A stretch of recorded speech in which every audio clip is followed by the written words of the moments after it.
Hello， 大家好，我係史提芬啊。嗱，今日分享嘅就係我哋除咗朝九晚六打工之外咧，其實至少仲有16種方法係可以揾到錢嘅喎。今日我就同大家整理咗呢個非常全面嘅16個揾錢思路，一次過咧幫你打開呢個格局，大家可以揾啱自己嗰條路，提升個人生產力，跟住咧賺到盆滿缽滿啊！第一種咧係賺差價嘅錢。講白啲就係去做中間商，邊度平邊度貴，咁就將嗰啲嘢由平嘅地方搬去貴嘅地方賣。嗱，千祈唔好覺得呢樣嘢好老土啊！呢個咧佢係最古老，亦都係最有效嘅賺錢邏輯嚟㗎，即係低買高賣啊嘛。第二種咧係賺流量嘅錢，依家個個都機不離手啦，咁呢個咧就係我哋嘅機會啦。無論喺邊一個平台，你都可以去 po 一啲文章啦，去拍啲片啦，去做直播啦。總之就係有人睇嘅地方，你就有流量。有咗流量之後，你就可以去賣自己嘅產品啦。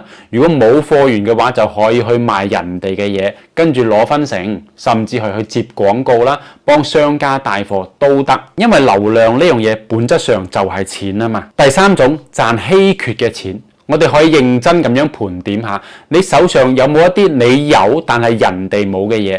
可能係一啲獨門嘅技術，又或者係人哋接觸唔到嘅人脈啦、資源啦，甚至係一個獨家嘅渠道。人冇我有就係王牌啦！一旦掌握呢啲稀缺嘅資源，咁定價權就喺你嘅手上啦嘛。第四種就係賺抽成嘅錢。一個人做到隻質感未必發到達，但係醒目嘅人會點做呢？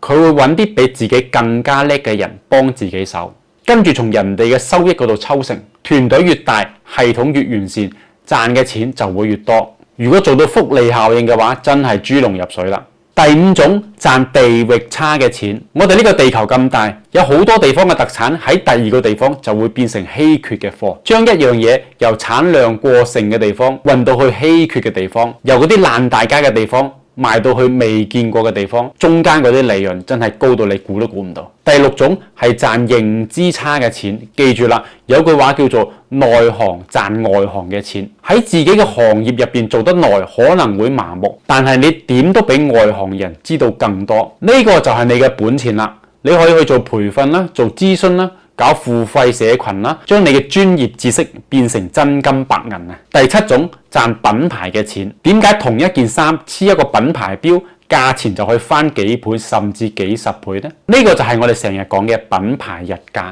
一旦建立品牌，有咗信任度，你嘅產品就有咗金字招牌，利潤空間自然就會大好多噶啦。第八種賺規模嘅錢。當銷量足夠大，就會產生規模效應。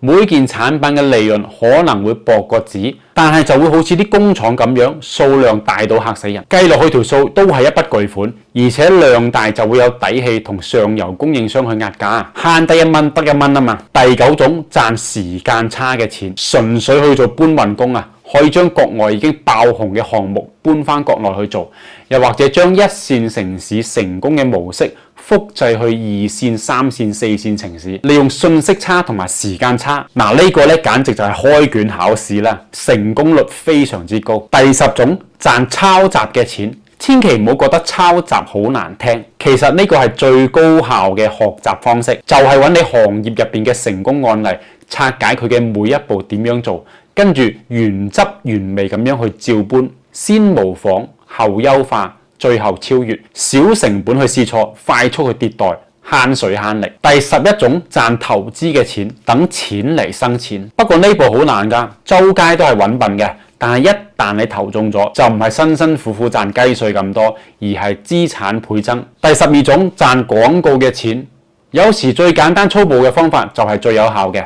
揾到目標客戶聚集嘅渠道，用廣告嚟進行無差別、高頻率嘅轟炸。當我哋嘅廣告鋪天蓋地，量變就會引起質變，訂單自然就會源源不絕啦。第13種賺包裝嘅錢，大家有冇發覺依家好多嘢包裝仲貴過產品本身，尤其係禮品，例如月餅、茶葉、高端酒，可能啲酒嘅成本先至10蚊，但係個盒咧可能要成30蚊。喺呢種領域賣包裝分分鐘好賺過產品嘅本身啊！第14種賺細分領域嘅錢，唔好成日諗住做所有人嘅生意，我哋可以將客戶群體縮細再縮細，因為呢個世界尤其中國嘅人口基數非常之大。就算係只服務一個極小極細嘅群體，個市場都足夠養得起我哋。揾到呢班人，然後將產品精準咁樣賣俾佢哋，實食冇黐牙。第15種賺人設嘅錢，喺呢個時代，自己就係最好嘅產品，去打造一個有魅力、有信任度嘅個人 IP。